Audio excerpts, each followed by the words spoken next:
पहला अध्याय था हम लोगों का बातचीत, है ना। बातचीत के लेखक हैं बालकृष्ण भट्ट।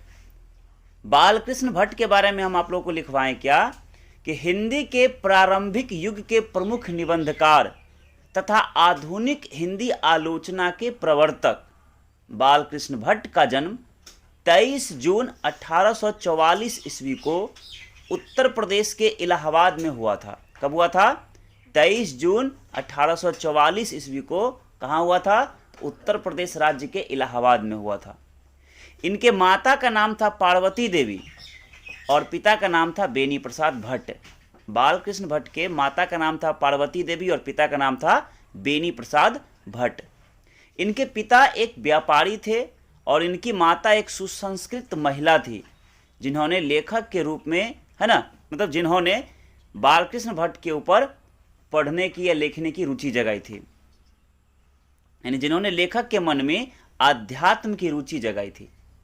बालकृष्ण भट्ट जी ने प्रारंभ में संस्कृत का अध्ययन किया। शुरू में किसका अध्ययन किया? संस्कृत का। और 1867 ईस्वी में प्रयाग के ही मिशन स्कूल से एंट्रेंस की परीक्षा दी और वे सन 1869 से लेकर 1875 ईस्वी तक उसी स्कूल में अध्यापन कार्य भी किया जहां से वे एंट्रेंस की परीक्षा दिए थे। ठीक है।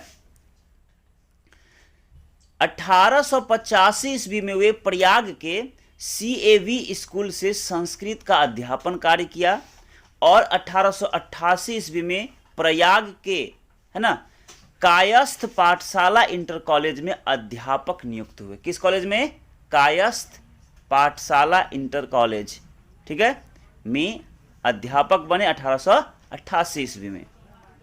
पिता के मरने के बाद, जब उनके पिता गुजर गए तो पिता के मरने के बाद इन्हें काफ़ी विषम परिस्थितियों का सामना करना पड़ा, ठीक ना, घर की तंगी, है ना, इत्यादि का सामना करना पड़ा। बालकृष्ण भट्ट को भारतेंदु युग का प्रमुख साहित्यकार माना जाता है। किस युग का?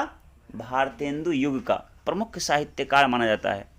और भारतेंदु हरिश्चंद्र की प्रेरणा से ही हिंदी वर्धनी सभा प्रयाग की ओर से 1877 ईस्वी में हिंदी प्रदीप नामक मासिक पत्र निकालना प्रारंभ किया था। किन्होंने? बालकृष्ण भट्ट ने, जो कि 33 वर्ष तक चलता रहा। लगातार 33 साल तक यह पत्रिका चलता रहा। बालकृष्ण भट्ट का निधन, उनकी मृत्यु 20 जुलाई 1914 ईस्वी को हुआ। कब हुआ? 20 जुलाई 1914 ईस्वी को। बालकृष्ण भट्ट की प्रमुख रचनाएं निम्नलिखित हैं। देखो, इनकी रचनाओं में पहले उपन्यास पढ़ते हैं। तो बालकृष्ण भट्ट का लिखा हुआ प्रमुख उपन्यास में पहला है रहस्य कथा, फिर दूसरा नूतन ब्रह्मचारी, इसके बाद 100 अजान एक सुजान, गुप्त वैरी, रसातल, है ना, रसातल यात्रा, उचित दक्षिणा, हमारी घड़ी, सद्भाव का अभाव। ये सभी बालकृष्ण भट्ट का लिखा हुआ उपन्यास है। इन्होंने कुछ नाटक भी लिखा, जैसे पद्मावती, किरातार्जुनीय, वेणी संहार, शिशुपाल वध, नल दमयंती या उसी को कहते दमयंती स्वयंवर, शिक्षादान, चंद्रसेन, सीता वनवास, पतित पंचम, मेघनाथ वध, कट्टर सूम की एक नकल, है ना, बृहनलला, इंग्लैंडेश्वरी और भारत जननी, भारतवर्ष और कली, दो दूरदेशी, एक रोगी और एक वैद्य, रेल का विकट खेल, बाल विवाह इत्यादि। ये सभी क्या है? बालकृष्ण भट्ट का लिखा हुआ नाटक है।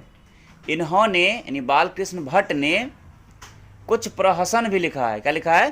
प्रहसन। जैसे क्या? जैसा काम वैसा परिणाम, इनका एक प्रहसन का नाम है। नई रोशनी का विष, आचार विडंबना इत्यादि। इन्होंने कुछ निबंध लिखा है जिसमें लगभग 1000 से अधिक निबंध लिखा है, लेकिन उसमें 100 निबंध क्या है? प्रमुख है, जो बहुत चर्चित है। तो उसी को इसमें लिखाए थे कि 1000 के आसपास निबंध, जिसमें 100 से ऊपर बहुत महत्वपूर्ण है, और जो भट्ट निबंध माला के नाम से 2 खंडों में प्रकाशित है। हम लोग जो यहाँ पढ़ेंगे बातचीत शीर्षक निबंध, कक्षा 12 का पहला अध्याय, यहाँ प्रस्तुत बातचीत शीर्षक निबंध उन्हीं के निबंधकार, है ना, मतलब लेखक बालकृष्ण भट्ट के निबंधकार व्यक्तित्व और निबंध कला के साथ साथ भाषा शैली का प्रतिनिधित्व करता है। और आचार्य रामचंद्र शुक्ल ने, किसने? आचार्य रामचंद्र शुक्ल ने निबंधकार के रूप में बालकृष्ण भट्ट को अंग्रेजी साहित्य के एडिशन और स्टील की श्रेणी में रखा है। जिस प्रकार अंग्रेजी साहित्य में एडिशन और स्टील का महत्व है, उसी प्रकार एक निबंधकार के रूप में बालकृष्ण भट्ट का महत्व है। कोई दिक्कत हुआ किसी को?